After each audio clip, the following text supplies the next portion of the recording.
What's up, guys? And welcome back to Beyond the Stats. I don't know how that looked. Hopefully, it looked cool, but it probably didn't. Anyway, my name's Isaac, and today we are going to be ranking the best game from every week. I've been preparing for this video since the beginning of the season, so it's finally time.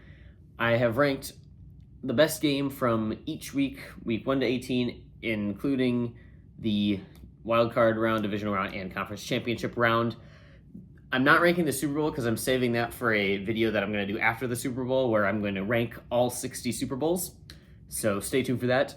But for now, we're just going to be ranking the 18 weeks plus the 3 playoff rounds. So we'll be ranking 21 games total.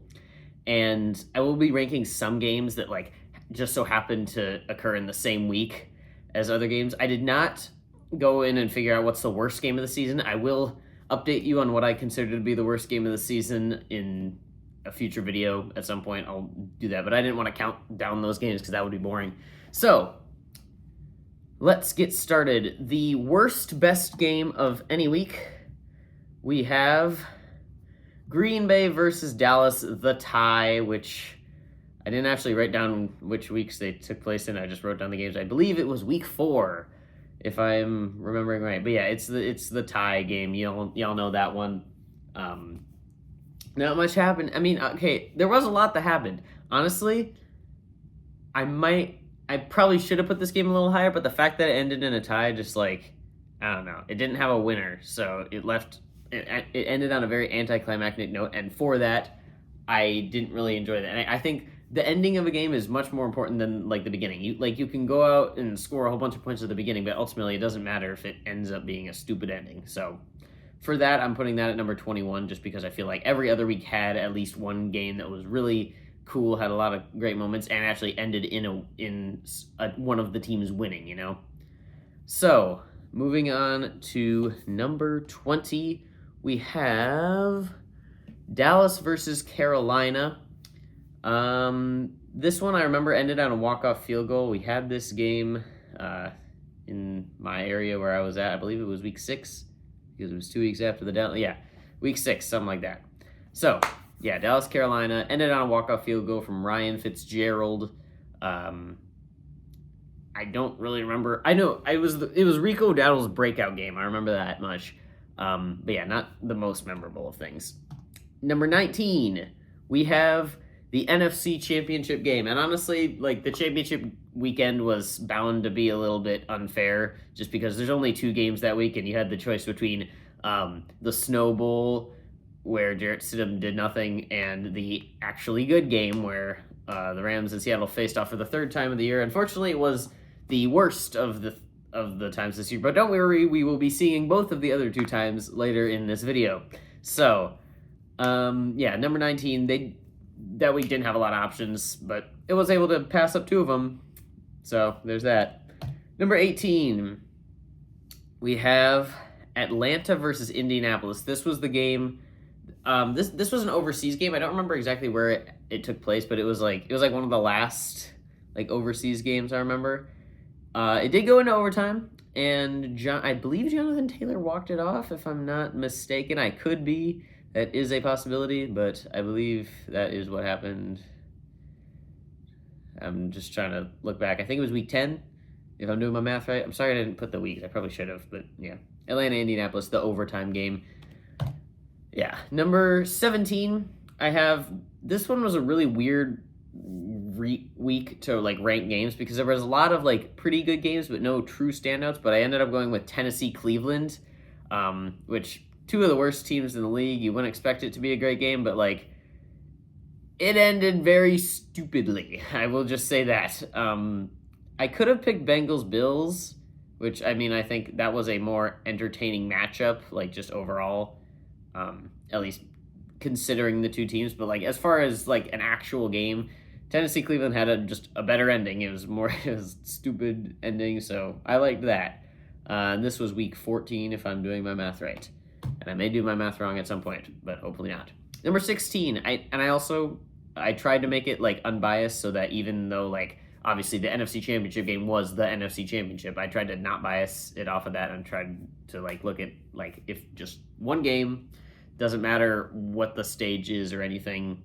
And I think that's kind of why I didn't want to do the Super Bowl because I feel like it would be hard to do that with the Super Bowl. But number 16, we have not divisional, wild card week, where we have the Rams and the Panthers. Now, this was very interesting because this week had a lot of great games, and people were saying it's like one of the greatest wild card weekends ever, and yet it only comes into number 16 for his best game. And maybe that's just because I didn't like the Green Bay Chicago game as much.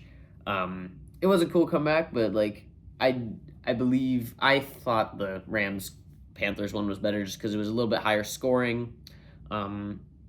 Still, like, came down to the wire, one score game. Carolina put in all the fight that they could, but was ultimately not able to win. Number 15, we have Atlanta Tampa Bay. This is, I think, the first one where you have a walk-off field goal involved. Or, no, not a walk-off field goal. A walk-off missed field goal, I want to say. No, it was a walk-off field goal. I think somebody did miss a field goal. I don't know. But, yeah, 1-point win at the very end. Atlanta walked it off. And, I mean, they did kind of come back because it was 14-28. That one was also week 15, so a little bit later in the season, a bit higher stakes. But, again, I probably shouldn't have let that influence the pick. What? Huh? Oh, I know what's going on. Hold up. Yeah, I formatted it wrong. Whatever. Number 14, we have the second of the Rams-Seattle matchups. This is the one that ended on the missed field goal. Very similar thing here. This one was like later in the season. This was like week 10 or 11. I guess I can scroll back, try to find it and everything. Yeah, it was week 11 where this one happened. Seahawks, Rams, at Rams, and ended with a missed field goal by Seattle. They got the ball after scoring with like 2:23 left, but alas, good old Jason Myers missed. I think, yeah. I would have remembered if it had gone out differently like that. But yeah, second time we've seen Seattle and the Rams, and again, it will not be the last.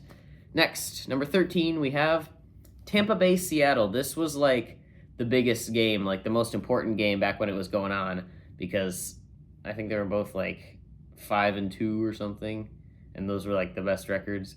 Or maybe the loser was going to 5-2. This was back like week 6 or 7. I'm sorry for doing that. I promised I would never, but alas, I did. Was it week 5? Was it all the way back then? It was week 5, so they must have not been 5-2. They were like they each had one loss or something. Yeah, they were both 3-1, and yeah, 38-35, high scoring game. Fourth quarter had a lot of scoring, and then walk off by Tampa Bay again. You'll see a lot of walk off field goal games or walk off missed field goal games here. Number 12, we have one that's not quite in that category. We have the Jets and Cincinnati. This is from the 1 week that was just like every game was bad except for the Jets and Bengals, two of the most whatever teams. This is week 8. Yeah, just like every game was not very good. And then you had the good old Jets and Bengals going out there scoring like 39 and 38 points. You had the touchdown pass by... Wow, I'm looking at like the play-by-play of everything. The 2-point conversion play for the Jets near the end is like ridiculous. It's like a whole paragraph here. Like, 2-point conversion attempt. Jay Fields steps back to pass. Pass incomplete. Short right intended for I. Davis. 2-point conversion attempt fails. The replay official reviewed the pass completion and the play was overturned. 2-point conversion attempt. Jay Fields went back to pass. Catch made. It's like, it's so long.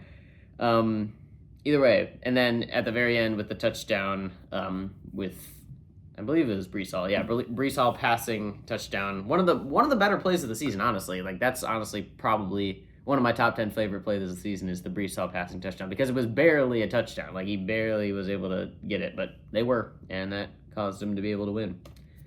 Number 11. The only reason I don't have that game higher is because like it was between two bad teams, who, I mean, they played well during that game, but at the same time, it's not like you're going to watch like superstar talent. I tried to make it so that playoff games weren't influenced by that, but like ultimately they will be because you just have better teams in the playoffs. Next, number 11, this is one that is maybe a little bit personally biased, and that is the Giants and the Lions in week 11, I want to say. Is the week after the first Seahawks Rams. Yeah. 27-34 in overtime. Not as high scoring as some of the previous ones, but still a good game. And then obviously this was like the Jahmyr Gibbs game. And I like Jahmyr Gibbs. He's my favorite player in the Lions. Had 2 rushing touchdowns of more than like 40 yards. Yeah. I think he had another receiving touchdown, right? Or am I losing my mind? No, he did have a receiving touchdown. So, yeah, 3 touchdown game for Gibbs. Very good. I think it was probably his best game of the season. Next, top 10 now. These are not the top 10 games, by the way. These are just the top 10 best games of every week. And we will get into one game that missed out on a spot just because it shared a week with another game. One other game that I kind of wanted to talk about is the Carolina-Atlanta, the one that ended on a walk-off pick. That happened in the same week as the first Rams-Seattle game. That one almost made it. That was like the hardest time I had individually deciding between 2 games. I think I actually flipped it from what I said back in the original video, so that's interesting. But anyway, number 10 is Chicago versus the Rams in the divisional round. And this one, for the most part of this game, it wasn't the most entertaining game. But at the end is when it truly turned into the great game because he had one of the best plays of the season by Caleb Williams, only to just fall short to the Rams in overtime after throwing a good old pick. And walk-off kick by the thicker kicker. You love to see it. Number 9, we have Chicago and Cincinnati. This was like the game where they both scored like 40. I want to say this one was like earlier in the season. I think it was like week 4. I mean, I guess I could check. It's not that far off, unless it is. Oh wait, it's not. It wasn't in week 4. It was after that. Yeah, I didn't watch this game, so I didn't really process it all too much. I only saw like the highlights and everything. Bro, when did these 2 teams face? I'm trying to find it. Okay, week 9 is when they faced. All right. Yeah, so week 9, Bengals-Bears again. Again, with the Bengals, like, putting on a great offensive performance just to lose. They did that, like, twice last year against the Ravens. And those were 2 of the best games of last year. It was crazy. But yeah, either way, the fourth quarter just had, like, a million scores. I want to see, what was the biggest lead that somebody had over somebody else? Because it seemed to be a close game throughout. 5... I guess if you don't count like extra points, 3 scores in the first quarter, 4 scores in the second quarter, 3 scores in the third quarter, and then 1, 2, 3, 4, 5 scores in the fourth quarter. Very nice. And then that was obviously the one with the big long touchdown pass to Colston Loveland. I think this was kind of like his breakout game. Yeah, long touchdown pass at the end with like 17 seconds left, ending it for the Bears. So, and again, this will not be the last time we see the Bears because they had a lot of good games. Speaking of the Bears, actually, they are also in the number 8 game, which is week 17, I want to say. Yeah, week 17 against the 49ers. This was the game where it was like 21-21 after the first quarter. Like, I remember turning the game. I think it was like right after the 21 points had been scored by the one team. And I had turned the game on and I was like, bro, they're going to both score 70 or something. Like, what is this? I feel like I kind of take for granted sometimes being able to watch a team score 70 points because I was able to see the Dolphins game when they did that. Like, that was crazy. And I'm like, you never get that opportunity. The only thing I want more is for a team to score 4 points. Please, let it happen in my lifetime. They don't even need to, like, end the game with 4 points. Just have 4 points at any point. The last time that has happened is, like, the 1950s. It needs to happen at some point in my lifetime within the Super Bowl era. We need somebody to score 4 points. Or to have had scored 4 points at some point. I need to see the number 4 in the box score before I die. Anyway, back to games. Number 8, this one with crazy amounts of touchdowns at the beginning. Just playing touchdown ping pong for most of the game. First and only field goal scored in the fourth quarter. And then not the greatest ending, but this is kind of one of the only games that I feel like is carried by the beginning. Oh wait, no, it was a good ending because like the Bears were trying to go down. I don't remember exactly what happened, but like the Bears were trying to go down, but they like got stopped. It was a better ending than the score, like just the play by play would indicate, because like all it shows is really like a touchdown with 2 minutes left. But yeah, good game, definitely a fun to watch one. Number 7, we have a more early game, that being week 3 of the Rams and the Eagles. This is the one where the Rams upset the Eagles, right? I think somebody upset somebody, and I feel like the Eagles at that point were 2-0, and because they had beaten the Chiefs the week before. I remember this. So yeah, this is where the Rams like first were on everybody's radar, right? Am I not looking at the right week, bro? I'm so bad at this. Yeah. No, wait, no, Eagles won. I'm bad. Yeah, because Rams were 2-0 at this point, and then the Eagles won to get them to 3-0. And this is where I was like, oh, Rams are good. I got the two things mixed around. But yeah. Either way, Puka had a typical Puka performance. AJ Brown actually looked good. Crazy, I know. Third quarter filled with score. The fourth quarter wasn't like super score filled, which was the only real problem I had. But obviously the ending was about as good as you can get with a blocked field goal. So there is that. And that was back before they even had the thicker kicker. They had Joshua Carty. I don't know why they got rid of him. There was a lot of like kicker switch arounds. Like the Colts had like 5 different kickers. They had like Spencer Schrader, Michael Badgley. I don't even know who they had at the end.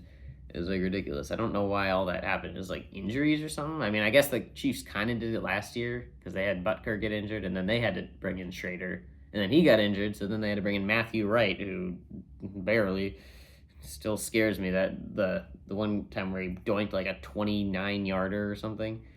But like, yeah, whatever. Number 6, we have week 2, and I feel like this is a game that gets overshadowed by the week 3 game with the Lions-Eagles and the week 1 game that is still to come. But this is a game that people have seemed to forget about, but I sure haven't. It's the Cowboys-Giants in week 2. Like this game was one of the funniest ones. I like this one a lot. This was the Brandon Aubrey game.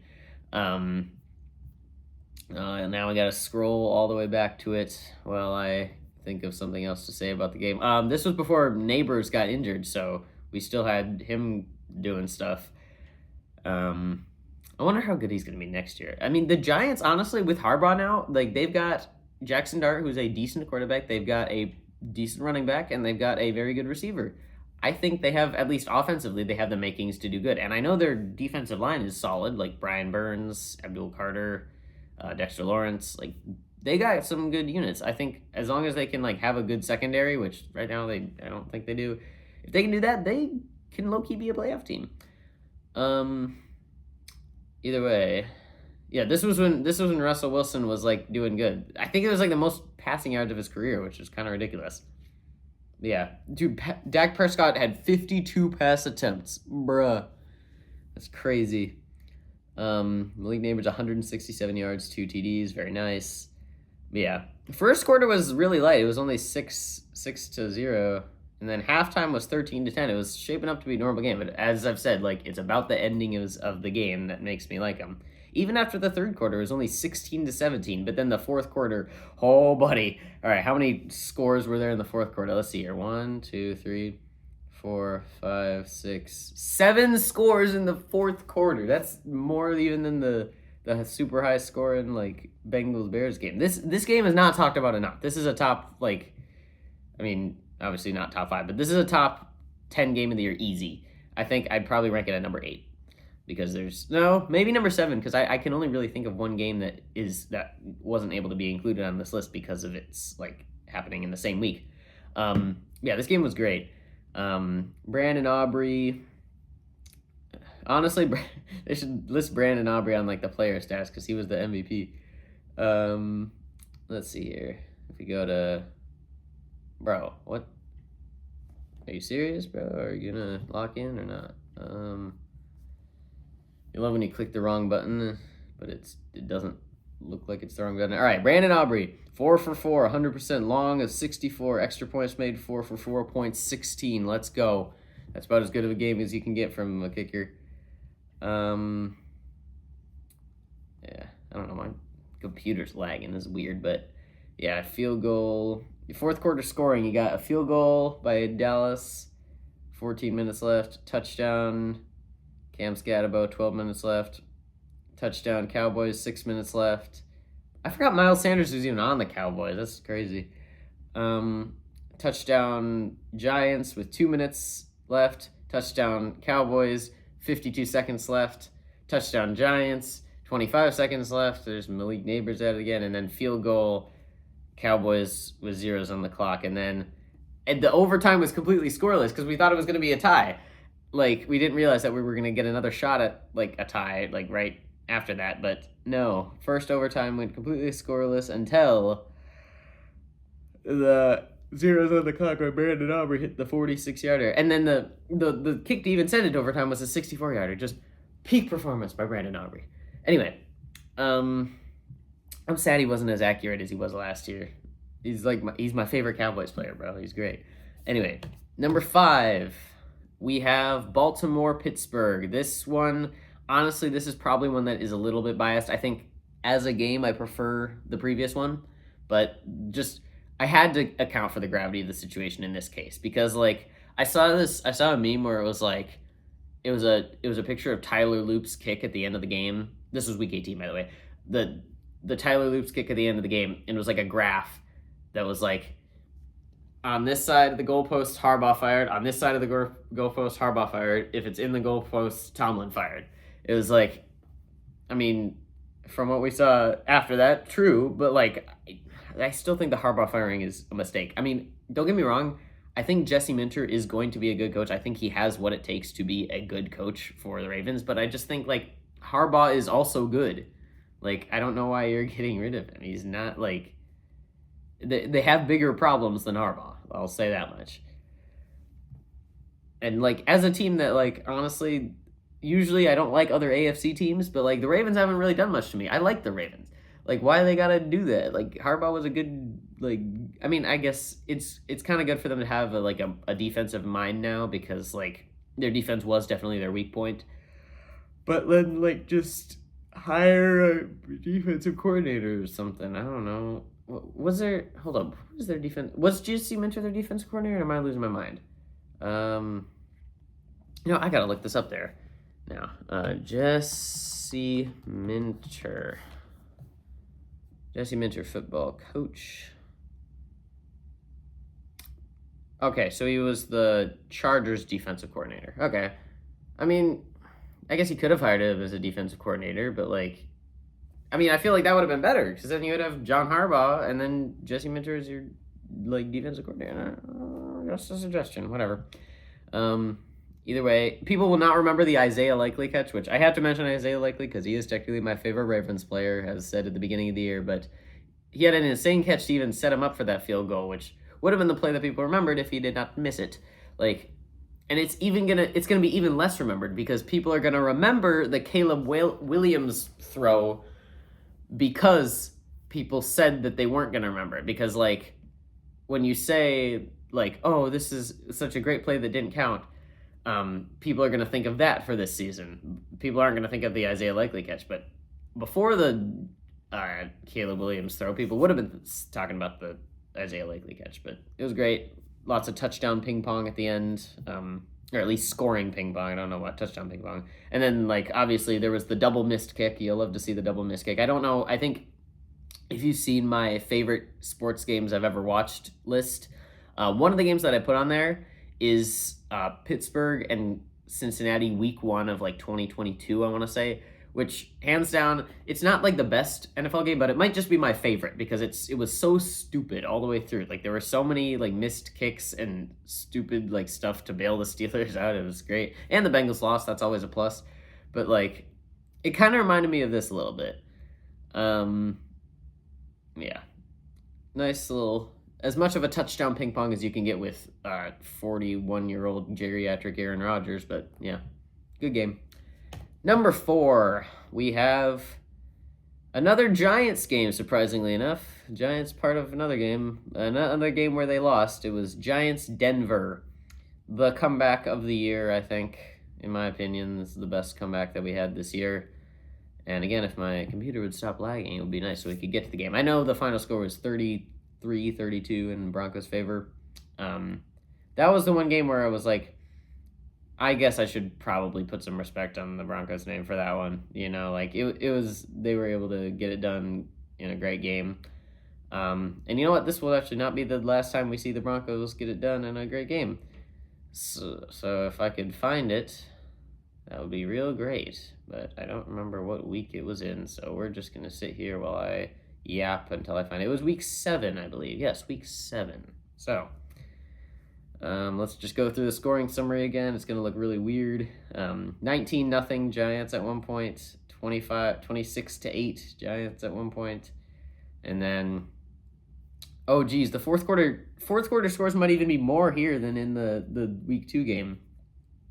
So yeah, going into the fourth quarter, Denver had no points. They scored 33 all in the fourth quarter. So we had 1, 2, 3, 4, 5, 6, 7. Okay, so there was also 7 scores in the fourth quarter of that game, which again, the ending's more important than the beginning to me. Crazy game. Game-winning field goal, all you can really ask. And a touchdown like near the end, the Giants that were almost able to get it, because they did lose the lead after like 3 straight Denver touchdowns, but then they were able to get it back just for a little bit before the game-winning field goal. So yeah. Number 3, we have another game that I think is very underrated, and another game in which Denver won. You don't like to see it as a Chiefs fan, but you got to respect them for what they did this season. One of the best seasons they've had, and they will be back, unfortunately. They're a very cheaply built team, unlike the Chiefs. They will be back, and low-key, I think they might have a better shot to win the AFC West than the Chiefs do next year. I believe in the Chiefs, but we'll see what happens. But yeah, this is Broncos-Commanders. The overtime game, I believe this was like a Sunday night game. This game is underrated. I like this game a lot. I don't know if I find it as funny as the Giants-Cowboys game. So honestly, in terms of my favorite games, Giants-Cowboys might be top 5, probably is. But this one's really good. Not much for the first half, just 13-7. But then you had the Treylon Burks catch in... What was it? Yeah, Treylon Burks was in the third quarter. That was like probably the catch of the year. Getting it to overtime, you love to see it. And then the overtime was where like it really shined. There was the touchdown, and then like anytime that a game can end on a play that's not a field goal, like a walk-off play that's not a field goal, that's peak. That's what I like to see. So I think this game is like where you finish off the tier of like A+ tier games, and then you have like just the last couple are like absolute S tier games. So I think the tier with these goes like Denver, Washington, Giants, Denver, Baltimore, Pittsburgh, Giants, Cowboys, and then like maybe Rams, Philadelphia are in that like A+ tier. I think everything below that is just an A. But then we have the top 2 weeks. So actually, before I mention this, I want to say that the number 3 game of the year is not going to be here, and that is Packers-Bears week 16. The reason that's not on here is because it occurred in the same week as another top 2 game. So, I mean, I won't talk about it super much because it's technically not on the list, but I do want to talk about it just a little bit because that weekend of like football, okay, come on, why does my computer keep doing this? It like keeps freaking getting out of the game. Sorry, guys. But yeah, the overtime game with the walk-off touchdown, again, game ending on a play that was not like a game ending on a play that was not a field goal and it being a walk-off. You'll love to see it. I think that was like the best like pre-Sunday like time range of football, because that was like a Saturday night game, like the Thursday night game, which is in the top 2, and then the 2 Saturday night games. All of them were fantastic. The only thing that prevents this game from like being really higher is the fact that it was only 16-22. It was a pretty low scoring game. So I think, honestly, now that I'm thinking about it more and more, and I think the Giants Cowboys game is my third favorite game of the year. The top two are so far above everything, but like this game did end well. It's probably a top 5 game, but just because of the fact that it was so low scoring for most of it, I don't know. Like there was no scoring in the first quarter, and halftime was 6-0 Packers, so not much there. And then there was the first touchdown was like midway through the third quarter, and then finally at the very end with the touchdown Caleb Williams had, and then first overtime, the touchdown pass to DJ Moore. And with that, we have 2. And at number 2 spot, we have Week 1, Baltimore-Buffalo. I think everyone saw this game. There's a lot of, I feel like it happens a lot where Week 1 has a really good game and everybody's like, this is the game of the year, no question. It happened last year with like Chiefs-Ravens, and it was a great game, but it was not the game of the year, not by a long shot. And it was like, I don't know. I think people kind of overreact, and people were like, there's no way this game is going to be beaten for game of the year. And don't get me wrong, it was close. Like, I was suspecting it to be game of the year as well, honestly. I kind of fell into that. Scoreagami to start the year, we love to see it. 40-41, it was the Bills over the Ravens. And yeah, you can just look at the scoring summary. It was 3-7 after the first, and then there was a lot of scores in the second quarter as well, 20-13 after the first half, so pretty evenly split game scoring wise. Third quarter, Baltimore led 34-19, and then there was a bit of a comeback. Even Baltimore led at one point 40-25, so they needed 15 to get back into it.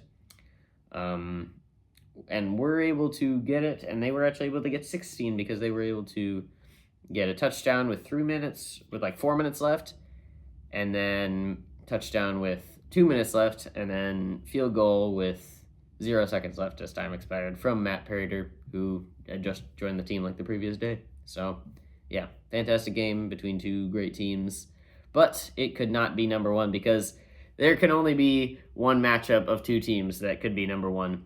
This is like the rivalry of the year this year. Seahawks-Rams, Week 16. It had to be number 1.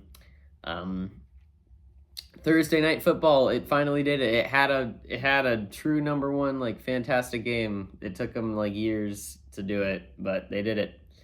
Matthew Stafford, 457 yards, 3 touchdowns, only 29 for 49, so a lot of incompletions, even with all those yards. It's like he could have had so much more.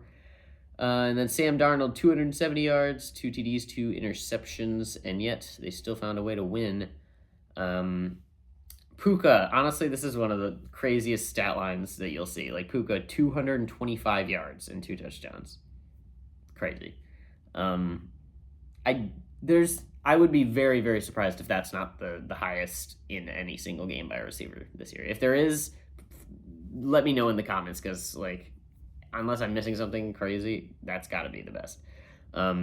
So, I mean, the start of the game, there wasn't much. There was just 3-7 at the end of the first, and then halftime, it was 13-7. So another, like, game where the scoring flooded in near the end. Third quarter had some more scoring, 23-14. So there were, like, there were some points scored in the first. It wasn't, like, super scoring overflow like Giants Cowboys or Giants Denver, but either way, fourth quarter you had 3 touchdowns,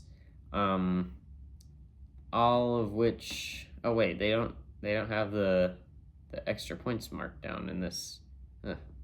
Makes it easier to read at least. And then in the first overtime there were another 2 touchdowns. So fourth quarter you have another like big paragraph for the last touchdown of the game there. Fourth quarter, Rams go up 30-14. Seattle needs 2 touchdowns and 2-point conversions to get it. They get one of them with 8 minutes left on a punt return by Shaheed, who honestly, like, Rashid Shaheed, credit to him. Like, he, ever since being traded, he's become, like, one of the best punt returners in the league. Like, it's crazy. I want to see him return the opening kickoff for a touchdown. That'd be cool. And then Was the fourth quarter the one where there was like the stupid touchdown? I think that was what it was. Yeah. it was the touchdown with 6 minutes left that Seattle used to tie it up, where there was the touchdown pass, and then on the 2-point conversion, the ball just like went into the end zone, and Zach Charbonnet picked it up just casually, and that was counted as a touchdown. Like, still one of the funniest plays of the year, and led to a tie game going into overtime. There was no scoring for the last 6 minutes, so there was that. But I think overall this game is still top echelon of the year. If this game were to go into like my best game rankings, it'd be similar. It's similar to the game from week 1. So like I think that one was also ranked in that. It's hard to determine between these two. They're very close. But yeah, first overtime, Matthew Stafford scoring a touchdown to Puka again, and then another touchdown by Seattle with like 3 minutes left in overtime. But they go for 2 to end it, and they succeed. And again, a game ending on a walk-off play that's like do or die here. That's as good of an ending as you can get. So that is all of the top games this year ranked. The next video I do will be a Super Bowl preview where I do some like predictions and like look at individual players and just look at all my like thoughts around the Super Bowl and everything. And then after that, I'll be ranking every Super Bowl once that Super Bowl is concluded. And after that, I'm not really sure what my plan is going to be. I think I'm definitely going to take a break because second semester is here and it's in full swing, and it's going to get harder real soon. I had my time to make a lot of videos over winter break, but yeah, hopefully I'll get some more time. I want to do at least 1 or 2 more videos before the draft, and then after the draft I'll have like draft reactions, I guess, and then from there we'll see what happens. But yeah, so I hope you guys have enjoyed this video. If you did, remember to leave a like and subscribe to my channel. It helps me out a lot. And I hope you guys have a great day, and I'll see you guys next time.